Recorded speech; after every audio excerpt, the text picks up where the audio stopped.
Sui Generis Podcast, un espacio donde la fe se sienta a conversar con la razón. Aquí preguntamos, dudamos y creemos.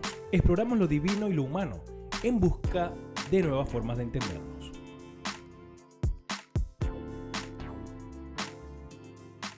Bienvenidos a Sui Generis Podcast. Hoy vamos a tratar un tema explorado bastante, pero no desde la perspectiva de estos chavales aquí que son unos cracks. Y es el tema de la música en el contexto de la iglesia. Es interesante el patrón cultural eclesiástico en el cual cada uno de nosotros nos hemos desarrollado. Partiendo de esa verdad singular, cada persona dentro del espectro eclesiástico puede tener una verdad sobre este tema y se respeta y no estamos para contradecir su cosmovisión, no más para ser un poco asertivos en cuanto a lo que consideramos y lo que la Biblia desarrolla en cuanto a la música eclesiástica y los ritmos y todo esto. Sí, la verdad que a fin de cuentas no queremos estigmatizar ningún tipo de iglesia o ningún tipo de música ni nada por el estilo. A fin de cuentas lo único que queremos es expresar nuestra experiencia y desde nuestra experiencia pues elaborar una opinión que espero que pues a alguien le pueda venir bien o le pueda ayudar. Es el propósito del podcast. Y bueno, pues como decía Kenny, bienvenidos un día más. Vamos a comenzar con este tema. Y creo que es un tema en cuanto mínimo espinoso, y más siendo cristianos, el poder hablar de cómo vemos, ¿no? la música, la creatividad musical dentro de la iglesia, ya que a lo largo de la historia ha habido muchos cambios de parecer, muchos cambios de opinar sobre la música, exactamente. Esa era la palabra. No sé cómo tú has vivido tu experiencia desde pequeño, desde que llegaste a la iglesia, cómo tú has visto esta evolución.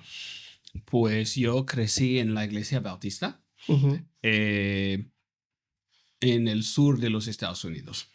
Y no lo puedo comparar con otras iglesias bautistas porque yo sé que en cada cultura, en cada contexto puede ser distinto. Pero dentro de la comunidad afroestadounidense, en aquel entonces, los 80, 90, era casi prohibido tener instrumentos más allá de un piano o un órgano en la iglesia. No había batería, no había guitarras. Eran del demonio. Sí, así solían pensar. Pero ahora la guitarra eléctrica se ha convertido al Señor. Así es. Ha habido ahí. Igualmente en los años 70, 80 y hasta en los 90 y parte del 2000, Sí. en Venezuela la guitarra eléctrica costó para que llegara a los pies del Señor. Sí, no, aquí también ha pasado con la guitarra eléctrica, con la batería, pero al final yo creo que eso viene precedido del contexto en el que empezaron a usarse esos instrumentos, ¿no? El rock and roll. Al final, aquí el rock and roll, por lo menos aquí en España, era como la música de los excesos, la música de la fiesta, la música de no importa nada, vamos a vivir el momento, el aquí y el ahora, ¿no? Y creo que al final eso fue lo que llevó a las iglesias a estigmatizar este tipo de instrumentos, ¿no? Pero al final, bíblicamente, los salmos nos hablan. Llegó a ser sinónimo para música secular. Uh-huh. Si alguien tenía un hijo que fue a tocar rock and roll, a veces se les veía como la oveja negra de la familia. Uh-huh. Y hasta que no permitían que formaba parte de la familia, fue verdaderamente visto como un pecado enorme. Y yo diría que estilísticamente vemos mucho influencia de rock and roll, el blues y el jazz en el gospel, en la música gospel, en la mayor parte de los géneros contemporáneos cristianos de hoy en día.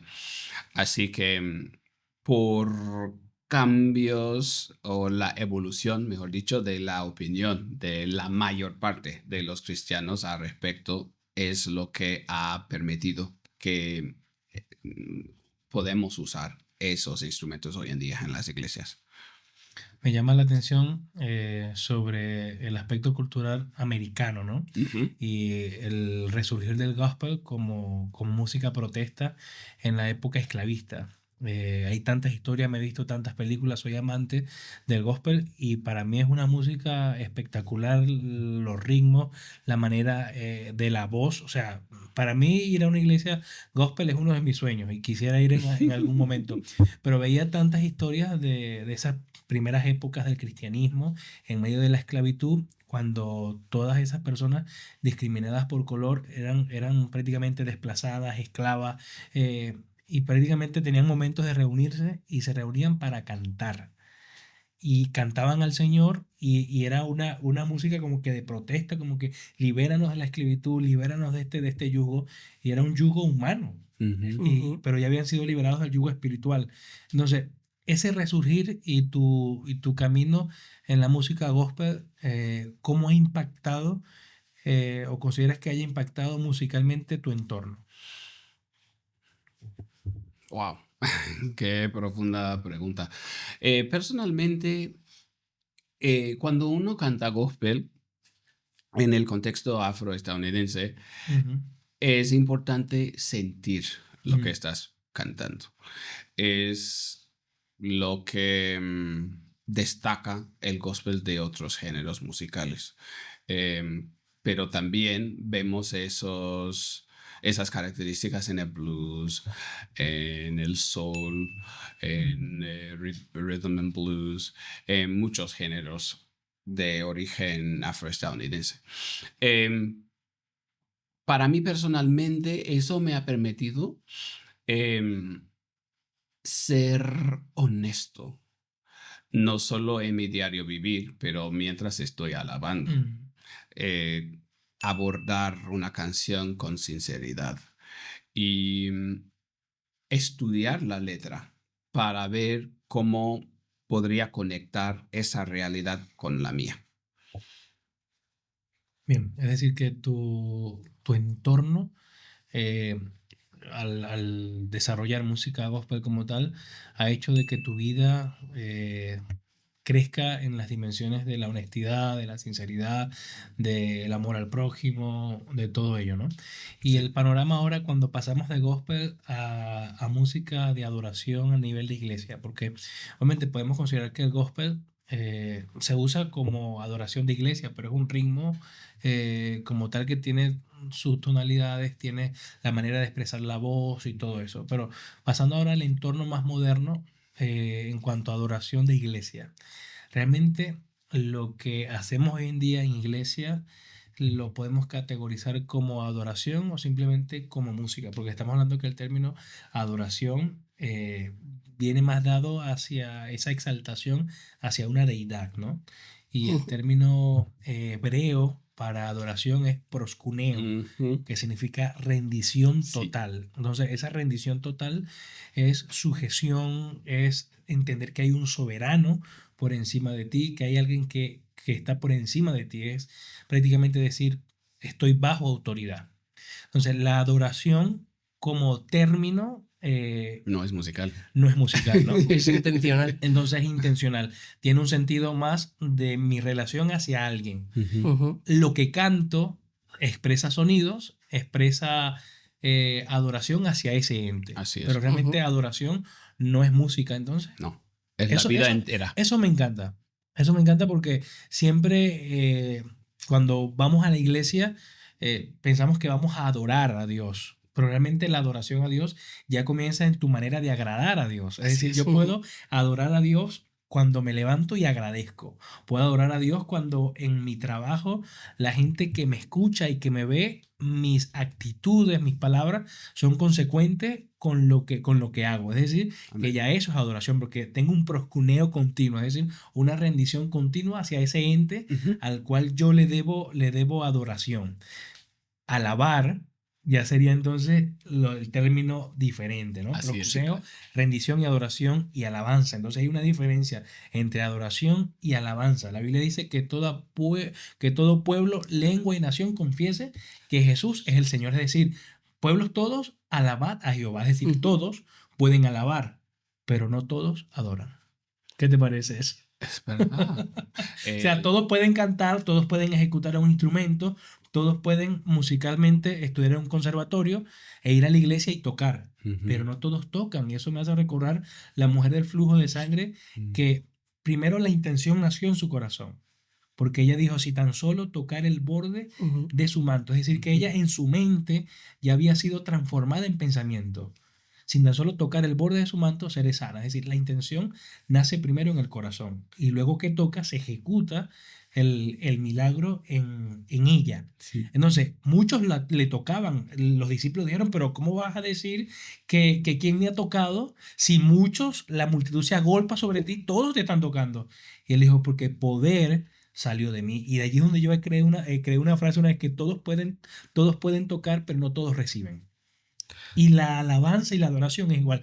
Todos pueden cantar, pero no todos adoran. Todos pueden tocar un instrumento, pero no todos adoran, porque la adoración es algo más intrínseco, más profundo. Es como el iceberg. Solamente ves un 10% cuando estás cantando, pero hay un 90% que está dentro de ti. Así es. Sí, la verdad que es algo que desgraciadamente vivimos en todas las iglesias, porque la verdad que es algo incontrolable, porque tú puedes alabar, como tú dices, pero al final la adoración no depende de la iglesia, depende de la actitud que uno traiga en su corazón, ¿no?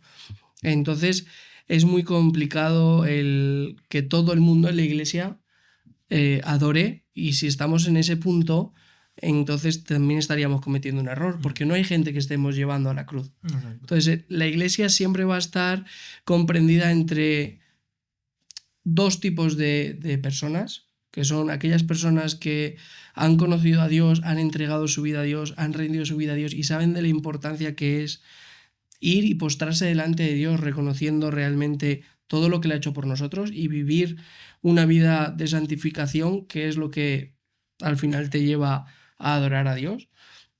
Y la parte de la gente que pues va a la iglesia, está comenzando, canta por dejarse llevar por el movimiento o canta simplemente porque, bueno, pues es divertido, te sientes bien, estás participando en la iglesia, pero simplemente se queda en un cantar, ¿no? Incluso hay un símil que es la parábola del buen sembrador, de aquellos que crecieron, dieron fruto muy rápidamente, pero en cuanto vino el sol se secó, ¿no? Vas a la iglesia, uy, qué bien, qué divertido, vamos a cantar todos juntos, y sales, comienza la rutina, comienza el trabajo, comienza la semana y todo eso desaparece, ¿no? Ujú. Entonces, creo que realmente la adoración es ir un paso más allá, es el ya no es tanto el cantar, porque de hecho la palabra adorar en sí, como tú dices, no tiene nada que ver con música. Antiguamente la adoración era ir y ofrecer sacrificio, era ir y proclamar una rendición.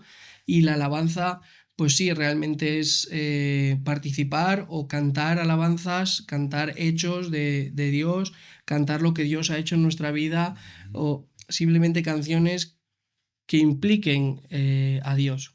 Es una alabanza, ¿no? Pero la adoración es algo mucho más profundo, es algo mucho más allá y es algo que no puedes decir, no, yo hoy quiero adorar y lo voy a hacer porque yo quiero.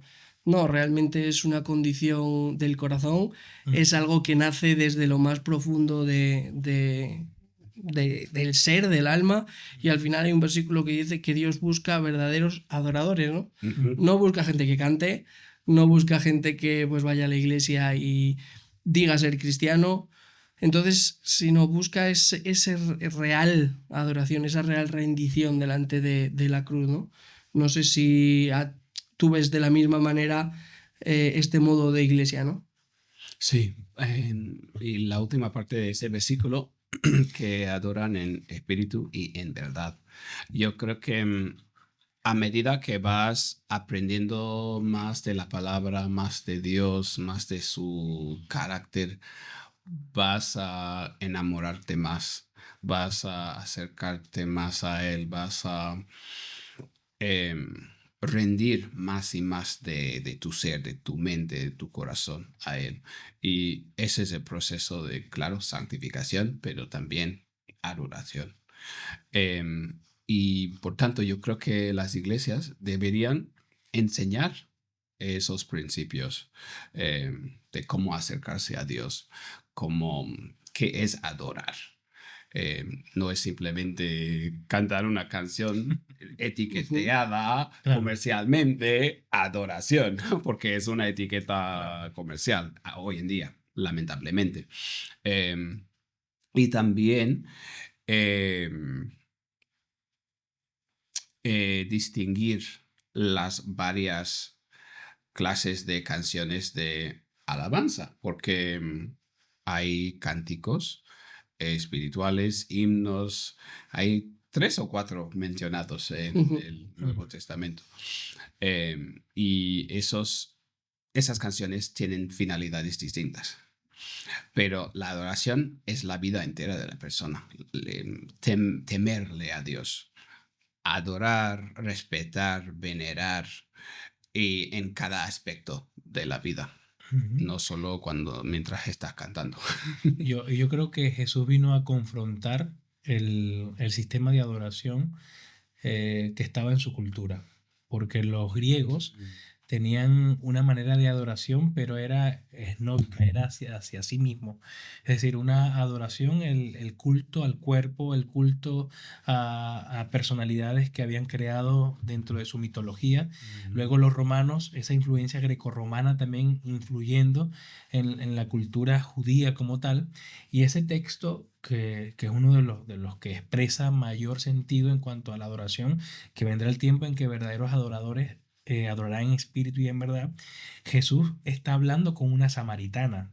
Ujú. El samaritano, cuando llegaron los asirios, invadieron el reino del norte en el año 722, se forma una nueva comunidad que desarrolló una manera de adorar totalmente diferente y crearon el Pentateuco samaritano, es decir, el Wow. Pentateuco o el Tanaj, que era la lectura judía, ellos la desarrollaron a su manera, Ujú. desarrollaron adoración a su manera, crearon un templo en el monte Gerizim a su manera y también estaba el templo de los judíos. Entonces Jesús viene a confrontar una cultura y le dice, vendrá el tiempo donde ni en este monte, y se Wow. estaba refiriendo al Ujú. templo, al monte Gerizim y al templo que ellos habían hecho, ni en Jerusalén se adorará, sino que verdaderos adoradores adorarán al Padre en espíritu y en verdad, es decir, como una cosmovisión global. Es decir, que Dios no está encerrado en un círculo cultural, sino que es la expresión de todos los círculos culturales. Cuando adoramos, realmente eso nace en tu relación interna. Y siempre he dicho que tu servir es adoración, tu dar es adoración, tus palabras son adoración, Ujú. tus hechos son adoración, la manera como conduces a tu familia es adoración porque habla de quien tú adoras. En cuanto al cántico, es allí donde nos adentramos ahora en el tema eclesiástico y los nuevos fenómenos musicales y ese tipo de ritmos, ¿no? Júbilo, esa adoración espontánea, Ujú. está la espontaneidad también, está el worship, está el tipo de música que se va creando por distintos países, por lo menos en Nueva Zelanda y en países de Oceanía como tal, hay muchos grupos musicales cristianos que han surgido con mucho impacto y han tenido impacto en Estados Unidos, increíble de Estados Unidos en esa parte. O sea, la música es una pelota, o mejor dicho, la alabanza, una pelota que se va pasando y las iglesias que van surgiendo van copiando o van cantando esa adoración. ¿No? Tenemos muchos grupos, Planet Shaker, Miel San Marco, Un Corazón, Hillsong. Hillsong como fenómeno musical. Inclusive hay un documental en YouTube increíble del fenómeno musical de Hillsong y cómo su música empezó a impactar en todos los continentes.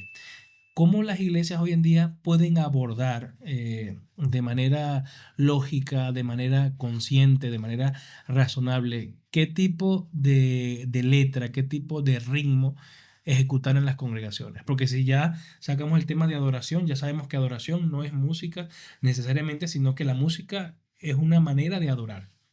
¿correcto? Amén. Pero ahora, en cuanto a los grupos y en cuanto a lo que ejecutamos en nuestras congregaciones, en cuanto al tono, el tono congregacional, el tono colectivo, ¿cómo en tu experiencia, cómo manejamos todos estos fenómenos? Tenemos que discernir. em, por ejemplo, si hay una canción nueva que está teniendo mucho éxito, tenemos que considerarla, pero también Escudriñarla. escudriñar la palabra para ver si cuadra con la palabra de Dios. Para mí el mensaje es lo más importante. Y si estamos creando canciones, no podemos fallar si contamos con la palabra.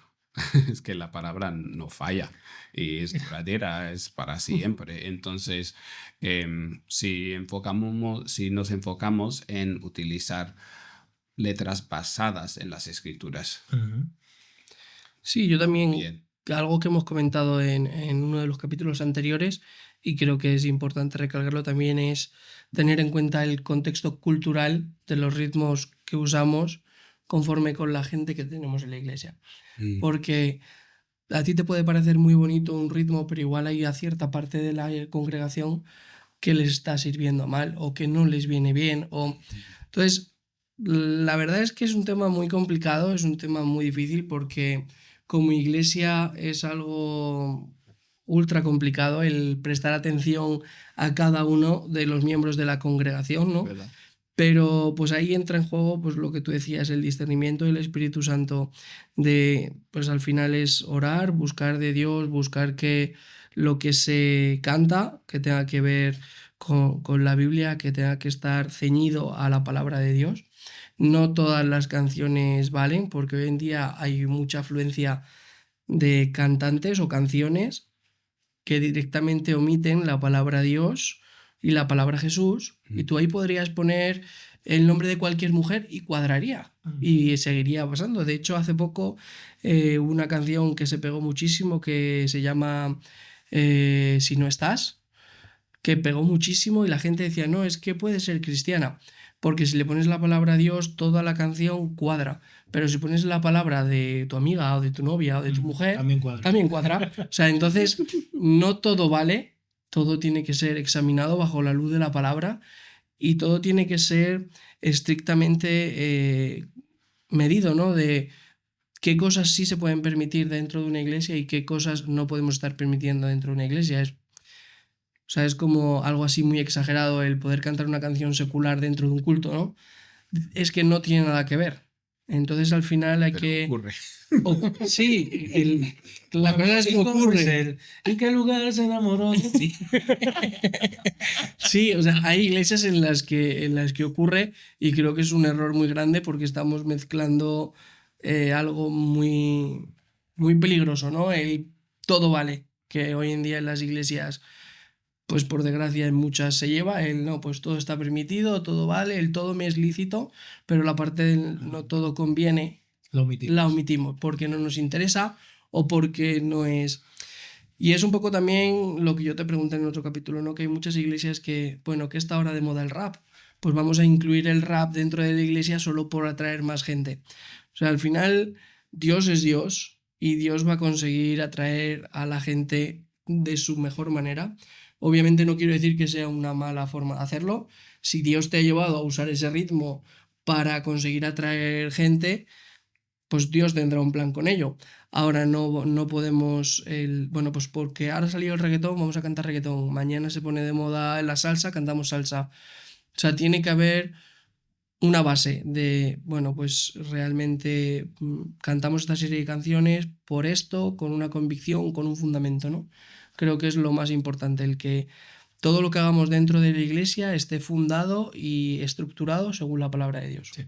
Creo que tenemos una muy mala interpretación de lo que Pablo dijo, renovaos en el espíritu de vuestro entendimiento. Y pensamos que es renovarnos conforme a la cultura que se va desarrollando en el tiempo y conforme a los modismos que van saliendo. Y algo que me llama la atención es que si ese renovarse incluye incluir estrategias del mundo, no estamos dando paso a que el Espíritu Santo sea el que realmente transforme nuestros altares, que transforme los corazones, y simplemente por usar un medio artificial, como lo que hoy en día tenemos una sociedad influenciada por la inteligencia artificial e inclusive creando canciones con inteligencia artificial. Saulo, Saulo, ¿por qué me persigue? Está muy de moda también Sí, ahorita, sí, está creada pegada. por inteligencia artificial, pegadísima, y vi que en alguna plaza de acá de España, en una esquina, un grupo de personas la estaban cantando. O sea, Ujú. Wow. ¿cómo estamos usando prácticamente todo lo artificial para transformar lo que tiene un rigor espiritual? Y creo que teológicamente la música tiene un peso importante porque a nivel doctrinal Ujú. hay iglesias, denominaciones que tienen su propio himnario o su propio recetario de canciones que van a ejecutar durante Ujú. su servicio. ¿Por qué? Porque van afianzadas hacia la cosmovisión doctrinal que tienen. Sean si son testigos de Jehová, si son solo de Jesús, si son trinitarios, si son cesacionistas o continuistas. O sea, Ujú. depende el aspecto teológico que tenga la iglesia, ese va a ser lo que va a expresar. ¿Entiendes? Si soy de alguna denominación que no cree en la Trinidad, entonces me voy simplemente a la adoración a Jesús. Ujú. Pero creo que hay un resalte muy importante en todo esto, y es hasta qué punto dejamos que el Espíritu Santo sea el que mueva el círculo de adoración en nuestras iglesias a través de la música. Porque me parece genial que podamos cantar músicas nuevas. La Biblia dice, Ujú. habla de cántico nuevo, pero de cántico nuevo es la adoración que Que nace emana. dentro de ti, pero no se refiere al tipo de ritmo. Ujú. Eh, No. Creo que hay una puerta que separa estos entornos. Entonces, las iglesias hoy en día están muy contaminadas, y hay que decirlo desde esa realidad, es muy lamentable, contaminadas porque estamos usando las estrategias del mundo para ganar gente del mundo. Entonces, Ujú. lo que yo gano, y lo decía Gandhi, lo que yo gano por la fuerza, lo tengo que mantener con la fuerza. Y yo siempre he dicho, lo que Ujú. gano con el espíritu, lo voy a mantener con el espíritu. Amén. Lo que gano con la carne, lo voy a mantener con la carne. Si yo atraigo gente a mi iglesia, porque mi iglesia es muy movida en cuanto a la rítmica, pero no hay profundidad teológica en la letra, la gente va a estar por el ritmo, pero no por la esencia Ujú. de lo que tiene Claro. la adoración. Hay gente que llega a una iglesia, pero no llega a Cristo como tal. Llegan a una iglesia, pero no llegan a la verdad que transforma. Llegan a una iglesia, pero no llegan al camino que realmente les va a hacer cambiar y transformarse. Entonces, creo que la música dentro de nuestras iglesias tiene un impacto en la salvación del creyente. Porque si yo les estoy cantando continuamente que están en victoria, que están en victoria, que están en victoria, pero ¿en qué tipo de victoria? O sea, Ujú. ¿qué victoria realmente estoy segmentando? La victoria sobre el dinero, la victoria sobre la salud, pero realmente te estás perdiendo porque no entiendes la base fundamental de por qué vino Jesús al mundo. Entonces creo que doctrinalmente la música que ejecutamos en la iglesia tiene que tener una base sólida a nivel teológico. Es decir, que esa música sea inductor de salvación en el creyente, que sea inductor de atraer almas al Señor. Porque si lo hago por nuestras propias herramientas, bueno, un día pues vamos a montar hasta un circo para atraer cualquier cosa. Sí, la verdad que sí, y en muchas iglesias, por desgracia, nos estamos decantando por eso, ¿no? Por hacer un circo, por hacer un show, por hacer, no sé, el buscar atraer a gente, llenar las iglesias y realmente olvidamos el verdadero propósito de la iglesia, que es convertir gente a Dios. No solo vale con llenar la iglesia, o sea, no, cuando Dios llegue no vas a decir, cuando Cristo llegue no vas a decirle, no, pues yo tengo una iglesia de 300 personas. Vale, pero ¿y qué pasa con esas personas, no? Entonces, al final todos somos almas, todos estamos necesitados de, pues, de esa rendición de la que hablábamos, de ese ponernos a los pies, ¿no? Y si llegamos a ese todo vale, a ese, pues, hacer show en las iglesias, no vamos a llegar a ningún lado. Si vas a llenar una iglesia, yo he estado congregándome en una iglesia desde, pues, desde que nací, porque mis padres ya eran cristianos, y he estado años que yo cantaba, que yo participaba cada vez que podía en alabar, pero realmente en mí no había nada más allá. Yo salía de la reunión y a los 5 minutos ya estaba pues a mi manera, a mi forma de pensar, a mi forma de hacer las cosas sin querer saber nada de Dios, pero participaba. Cuando llegaba a la reunión me ponía a cantar y me sentía bien. Pero realmente hay un algo más allá, ¿no? De buscar realmente esa conversión profunda, esa adoración verdadera, ¿no? Y es un tema, la verdad, que es muy complicado, es espinoso y bueno, podríamos estar hablando de él horas, creo que podríamos pasar horas, si no días, y daríamos vueltas en lo mismo, ¿no? De que verdaderamente lo que necesitamos es llegar a ese punto, ¿no? De ser adoradores en espíritu y en verdad, de que todo lo que hagamos, tanto en la iglesia como fuera, sea para que nuestra vida suba a su altar, suba a Él como un olor fragante, como una verdadera adoración de gratitud por lo que Él ha hecho en nuestras vidas, ¿no? Y bueno, la verdad que es una pena que se acabe aquí el tema, quisiéramos seguir, pero bueno, al final también estamos un poco marcados por el tiempo, no queremos hacerlo muy largo y bueno, pues recuerda que si has llegado hasta aquí, te invitamos a darle a la campanita, a suscribirte, a apoyarnos, para nosotros es algo muy importante y si te ha gustado, pues la semana que viene volveremos con otro capítulo. Y gracias, Kenny, por estar con nosotros, por participar de este espacio donde podemos compartir experiencias. Nos encanta gente como tú que tiene mucho recorrido en estos ámbitos y somos muy edificados por tus palabras. Gracias por estar, te admiro mucho, eres una persona que a pesar de tener tanto conocimiento, de tener tantas virtudes, tantas capacidades, es una persona que se mantiene bajo perfil, se mantiene humilde, sencillo, ya a estas alturas cuesta conseguir gente que sea cercana y cálida como tú. Así que muchas gracias. Muchísimas gracias por tenerme. Ha sido un placer.